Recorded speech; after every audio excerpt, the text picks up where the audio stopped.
तो दोस्तों स्वागत है आपका एक बार फिर से अपने study channel Saraswati chemistry classes में। लास्ट क्लास में हमने डिस्कस करा था केमिकल काइनेटिक्स के अंडर कोलिजन थ्योरी के बारे में हमने डिस्कस करा था और उसमें हमारा एक टर्म निकल के आया था एक्टिवेशन एनर्जी। इस टर्म को समझाने के लिए आज हम एक बहुत इंपॉर्टेंट रिलेशन देखने वाले हैं जो आर्नियस इक्वेशन है। आर्नियस का समीकरण इसको हिंदी में कहते हैं।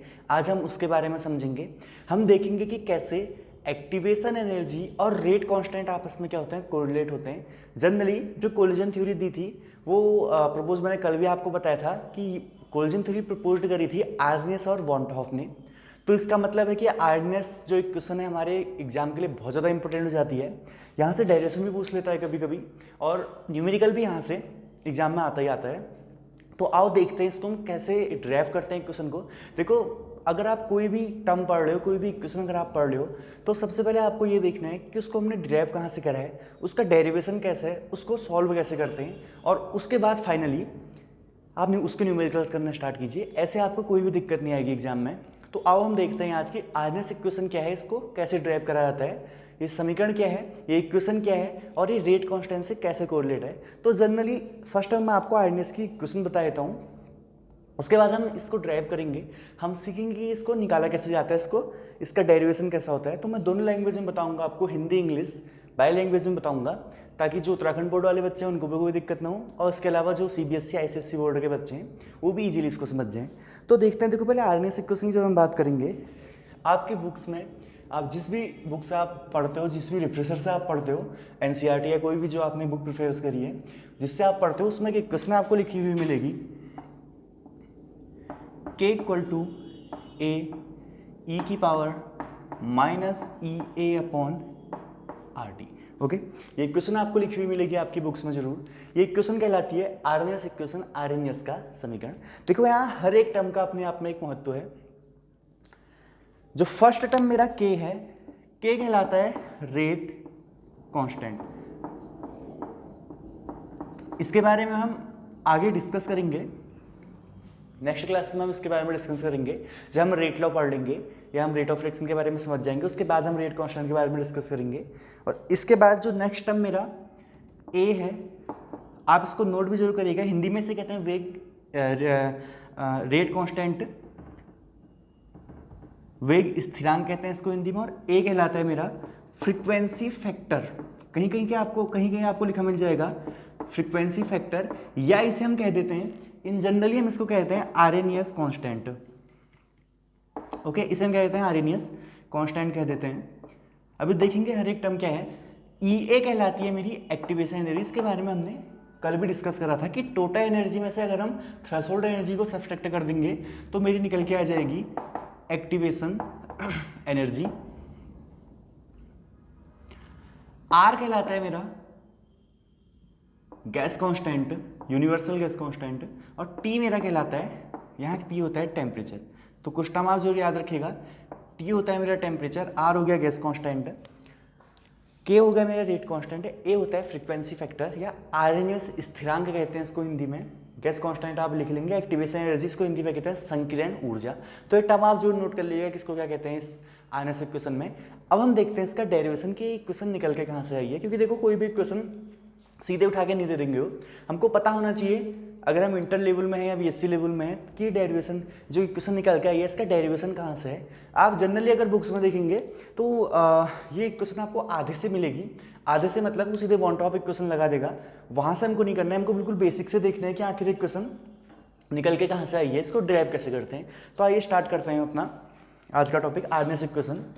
और इस इक्वेशन में एक मेन बात हम ये देखेंगे कि रेट कांस्टेंट और टेम्परेचर आपस में कैसे कोरिलेट होते हैं। इसके बारे में जो जनरल हमको इन्फॉर्मेशन दी थी वो आर्नियस की इक्वेशन ने ही दे दी थी। तो उसका डेरिवेशन देखिए, थोड़ा सा लेंथी डेरिवेशन है, तो ये आप इसको एक बार नोट जरूर कर लीजिएगा, मेरे साथ साथ नोट भी करते रहिएगा। काफ़ी लेंथी डेरिवेशन है लेकिन इसमें मज़ा आएगा आपको पढ़ने में। इसको आप अगर इसका स्टार्टिंग से इसका ओरिजिन देखेंगे कि कहाँ से हमने इसको ड्राइव करना स्टार्ट करा है तो काफ़ी इंपॉर्टेंट हो जाता है एग्जाम के लिए। और देखते हैं आर्नियस का डेरिवेशन कैसे करते हैं।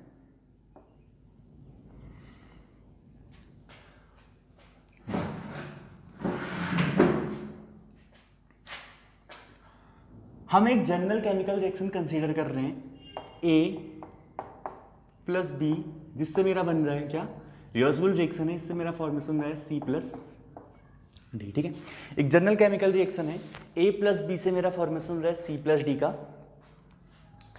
अब देखो ए प्लस बी से अगर सी प्लस डी बनेगा, आपको पता है कि फॉरवर्ड रिएक्शन है, ए प्लस बी से अगर सी प्लस डी बनेगा तो ये फॉरवर्ड रिएक्शन का कुछ रेट होगा, जिसको मैं दिखाता हूं आर ऑफ, फॉरवर्ड है तो आर ऑफ एफ लिख लीजिए इसको।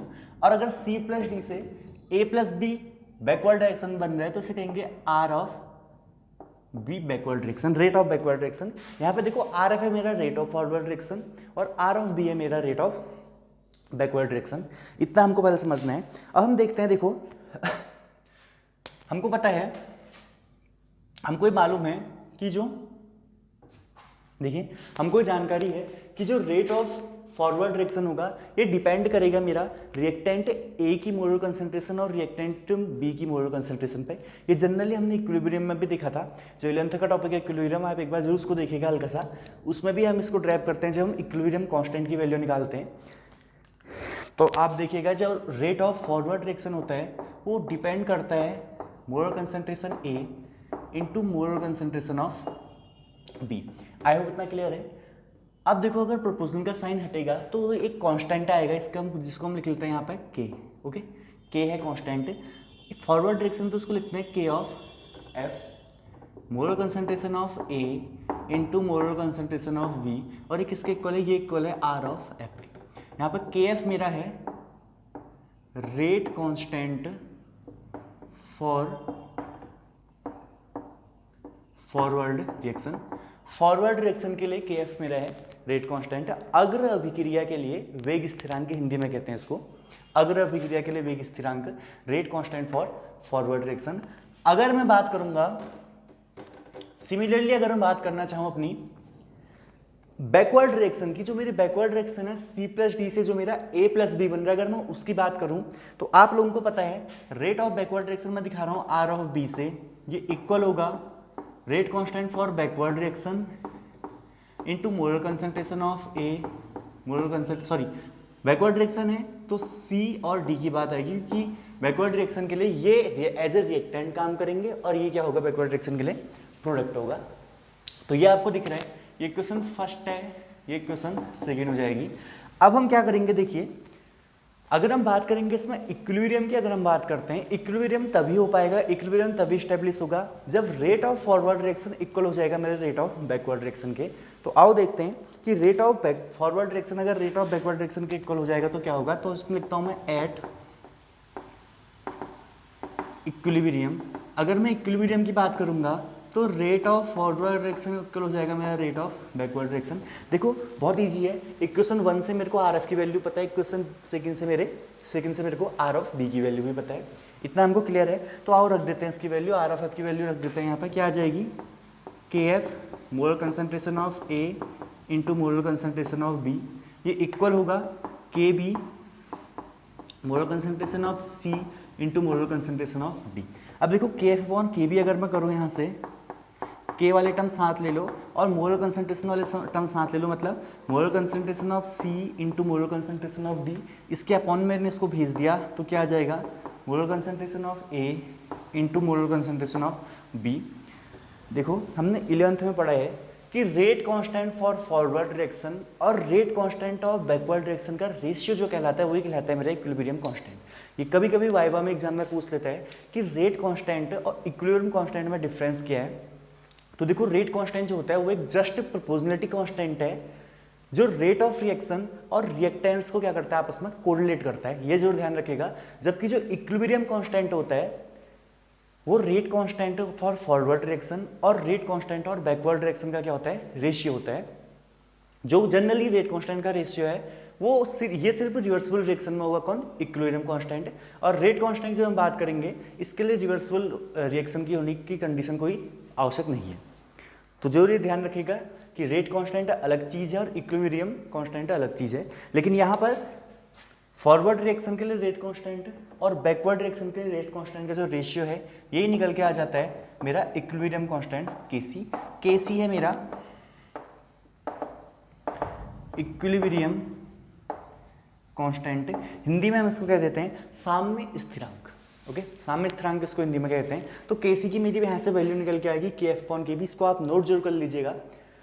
इसके बाद देखो, इतना तो इसका बिल्कुल बेसिक है आरएनएस इक्वेशन का, यहाँ से अब ड्राइव हो गया मेरा आरएनएस इक्वेशन यहाँ से आई को। कल जब मैंने आपको कोलिजन थ्योरी बताई थी, वहाँ पर मैंने फिर से रिपीट करता हूँ, ये थ्योरी प्रपोज्ड करी थी आरएनएस ने भी एंड वॉन टॉप, दोनों ने थ्योरी मिलकर प्रपोज करी थी। इसका मतलब है कि आरएनएस इक्वेशन जब हम डिराइव करेंगे, इसमें वॉन टॉप रिएक्शन का भी यूज होने वाला है। तो हम अब उसी इक्वेशन का यूज करने वाले हैं। हम यूज करेंगे यहाँ पर वॉन टॉप रिएक्शन, तो हम इसमें यूज करते हैं by von tops reaction. Von top की एक रिएक्शन निकल के आती है यहाँ से हमारी, वो होती है, ध्यान से देखिएगा, d/dt। ये T है मेरा टेम्परेचर, इसको टाइम मत कह दीजिएगा, ये है मेरा टेम्परेचर। ln लिखूँ या मैं log E बेस लिखूँ, बात एक ही है। ये log E बेस है, 10 बेस नहीं है, थोड़ा टर्म में ध्यान दीजिएगा। log E बेस Kc मेरा यही है इक्विलिब्रियम कांस्टेंट। ये इक्वल टू होता है हमेशा डेल्टा E एनर्जी में चेंज के upon R of T। Okay, तो इतना हमको देखना है कि जो मेरा आरएनएस इक्वेशन है वो क्या है, जो वॉन टॉप इक्वेशन है वो है d/dt log E base Kc equal to delta E upon RT। इस इक्वेशन का इसमें यूज होने वाला है आरएनएस के इक्वेशन में। तो देखते हैं, देखो क्या है, बहुत ईजी है। Kc इक्वल टू क्या होगा, Kf/Kb, हमको पता है इक्विलिब्रियम कांस्टेंट हमने यहाँ से निकाल लिया Kf/Kb। तो क्या मैं इस वैल्यू को यहाँ रख सकता हूँ? रख सकता हूँ ना। Kc की वैल्यू में Kf/Kb में रख सकता हूँ, Kc की वैल्यू Kf/Kb में इस इक्वेशन में रख सकता हूँ, बिल्कुल रख सकता हूँ। तो रख लेता हूँ, देखो क्या होता है, देखते हैं।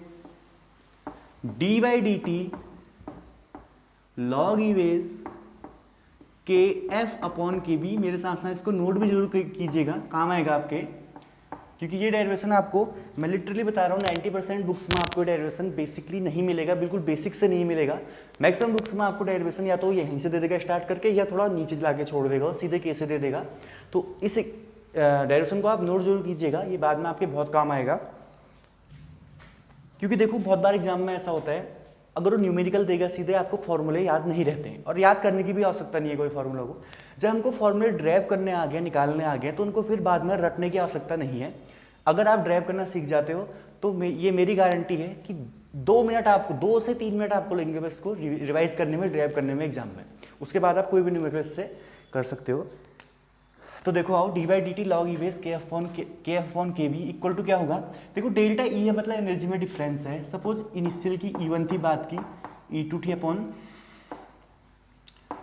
RT कर दिया मैंने, ठीक है, अपॉन क्या हो गया, sorry, von top reaction RT² हो गए, ये RT² होता है von top reaction, ma'am sorry, von top reaction होगी मेरी d/dt log E base Kc equal to delta E upon RT², तो E1 minus E2 upon RT², ये इक्वेशन है मेरी। इसके बाद देखो मैं क्या कर रहा हूँ, हमको लॉग की प्रॉपर्टी पता है, log A upon B equal to होता है log A minus log B, basic formula है, इसमें ज़्यादा कोई उतना रॉकेट साइंस नहीं लगी है, बिल्कुल बेसिक फार्मूला है। log A upon B equal to होता है log A minus log B, तो मैं वही लगा रहा हूँ यहाँ पर, d/dt, मैंने क्या कहा, log A मैंने माना यहाँ पे Kf माइनस log B मतलब Kb, ये इक्वल टू होगा, देखिए किसके, RT² को मैं एक बार E1 के अपॉन में ले रहा हूँ, एक बार ले रहा हूँ E2 के अपॉन में, तो E1 upon RT² minus E2 upon RT²। Okay, अब आप कुछ मत कीजिए। अब ये क्वेश्चन थोड़ा सा कॉम्प्लिकेटेड टाइप की होगी है, तो मैं इसमें क्या करता हूँ, सिर्फ एक ही एक्सपेरिमेंट करने से देता हूँ, या तो मैं फॉरवर्ड की ले लूँ या बैकवर्ड की ले लूँ। अगर मैं फॉरवर्ड की एक्सपेरिमेंट कंडीशन लूँगा, मतलब मैं ये कंसीडर कर रहा हूँ कि A प्लस बी से बन रहा है मेरा C प्लस डी, और अगर मैं बैकवर्ड की रिएक्शन ले रहा हूँ तो मैं कंसीडर करूँगा कि C प्लस डी से मेरा क्या बन जाएगा, A प्लस बी बन जाएगा। तो मैं सिर्फ एक एक्सपेरिमेंटल कंडीशन ये कंसीडर कर रहा हूँ, जनरली K ले लेता हूँ मैं KF की जगह पर। देखो तो देखो क्या निकल के आएगा यहाँ से, अगर मैं टेकिंग वन एक्सपेरिमेंट ऑनली करूँगा, इसको रीच कर रहा हूँ इस साइड वाला, आई होप आपने नोट कर लिया होगा।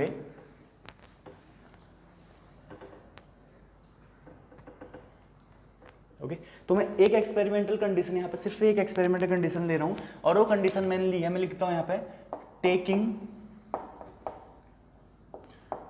वन एक्सपेरिमेंट ऑनली, सिर्फ एक प्रयोग लेने पर, लिख सकते हैं हम, एक प्रयोग लेने पर क्या हो जाएगा, देखो यहाँ से निकल के आ जाएगा d/dt log e बेस, न kf भी नहीं लिखूंगा मैं, kb भी नहीं लिखूंगा मैं, जनरल लिख लेता हूँ, इनका लड़ाई झगड़ा खत्म करो, मैं लिख लेता हूँ यहाँ पर k। ओके, k ले लेता हूँ यहाँ पे।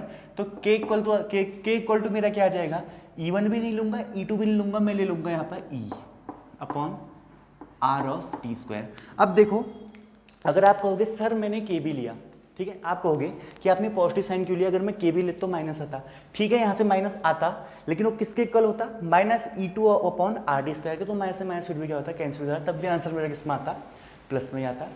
इतना हम लोगों को पता होना चाहिए। अब देखो उसके बाद हम थोड़ा सा इसमें इसका इंटीग्रेशन करते हैं। देखो यहाँ टी है, यहाँ टी है, तो मतलब डी टी को मैं टी के साथ भेज सकता हूँ, लॉग ई बेस के इक्वल टू हो जाएगा e upon R D T upon T square. Okay, D T upon T square. Now मैं इसका सीधे इंटीग्रेशन कर देता हूं। अगर मैं इसका इंटीग्रेशन कर दूंगा तो देखो क्या निकल के आएगा मेरा, लॉग ई बेस के इक्वल टू निकल के आ जाएगा ई ए, अब मैंने एनर्जी ले ली है ई, ए मतलब एक्टिवेशन एनर्जी का आ जाएगा टर्म ही upon R integration D T upon T square. अब देखो इंटीग्रेशन के हमको छोटे मोटे फॉर्मूले पता होने चाहिए। इंटीग्रेशन के अगर मैं छोटे मोटे फॉर्मूलों की बात करूंगा तो सबसे बेसिक फॉर्मूला होता है इंटीग्रेशन का, और वो सबसे बेसिक जो फॉर्मूला है मेरा इंटीग्रेशन का वो यही है कि इंटीग्रेशन x की power n dx equal to होता है क्या, देखो ये फॉर्मूला मैं यहाँ पे लिख देता हूँ। इंटीग्रेशन का फॉर्मूला है इंटीग्रेशन x की पावर n dx, ये इक्वल टू होता है x की पावर n+1 अपॉन n+1। अगर ये x की पावर n मेरा अपॉन में हो तो ये फॉर्मूला हो जाता है x की पावर -n, इसमें हमारा आता है dx अपॉन x की पावर n का अगर हम इंटीग्रेशन करेंगे इसकी वैल्यू निकल के आएगी x की पावर -n+1 अपॉन -n+1। अब देखो n यहाँ पर हमारा 2 है, t हमारा क्या है, x है, हम सीधे इसको क्या कर सकते हैं, आपस में कोरिलेट कर सकते हैं, इनको कोरिलेट करो आपस में, t को मान लो x और n को मान लो 2, तो क्या निकल के आएगा यहाँ से वैल्यू, देखो मैं थोड़ा शॉर्ट कर रहा हूँ अब, ई ए अपॉन आर, ई ए मेरी एक्टिवेशन एनर्जी है, -2+1 अपॉन -2+1। ये -2 क्यों आया, क्योंकि मैंने क्या कहा है, n को क्या मानना है यहाँ पे 2 है, x की पावर n था, यहाँ t की पावर क्या है 2 है, n की जगह पर 2 है, और x की जगह पर क्या है t है सॉरी। तो ये है।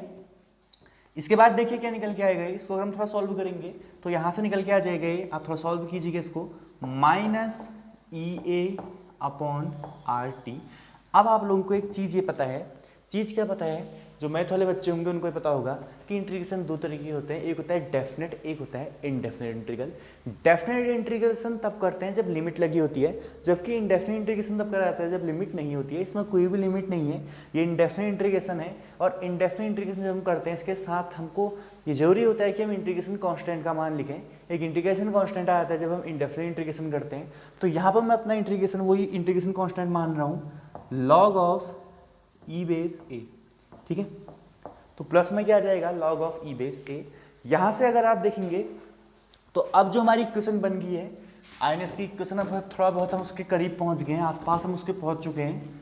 वो इक्वेशन क्या निकल के आई है, आप देखिए वो इक्वेशन अब हमारी पहुँच चुकी है जो हमने सॉल्व करना करी थी स्टार्ट से, वो इक्वेशन अब हमारी आ गई है, log ई बेस के equal to -EA upon RT plus integration constant मैंने क्या कह दिया log ई बेस ए। ये log ई बेस ए को अब आप यहाँ ले जाइए log के साथ, log ई बेस के साथ, तो log ई बेस के minus of log E base A, ये इक्वल टू आ जाएगा -EA upon RT। log A maths log B में प्रॉपर्टी पहले ही बताई थी, ये क्या होता है log ऑफ ई बेस है a अपॉन बी मतलब k upon A, equal to हो जाएगा -EA अपॉन RT। तो देखो सारा खेल जो है वो डेरिवेशन का ही है, अगर हमको डेरिवेशन आ जाएगा, हम डेरिवेशन अगर बेसिक सीख जाते हैं, रटने की बिल्कुल कुछ भी जरूरत नहीं है इसमें। अब क्या करो, देखो लॉग, अगर हमको लॉग हटाना है तो आपको पता है बोथ साइड हम क्या ले सकते हैं, ई बेस ले सकते हैं। अगर मैं ई बेस लूँगा तो लॉग ई हट जाएगा, लॉग हट जाएगा, और ई कहाँ चल जाएगा, जो कुछ मेरा राइट में टर्म है ये सब ई की पावर में चल जाएगा, मतलब k upon A equal to क्या आ जाएगा मेरा यहाँ से ई की power minus E A upon R T.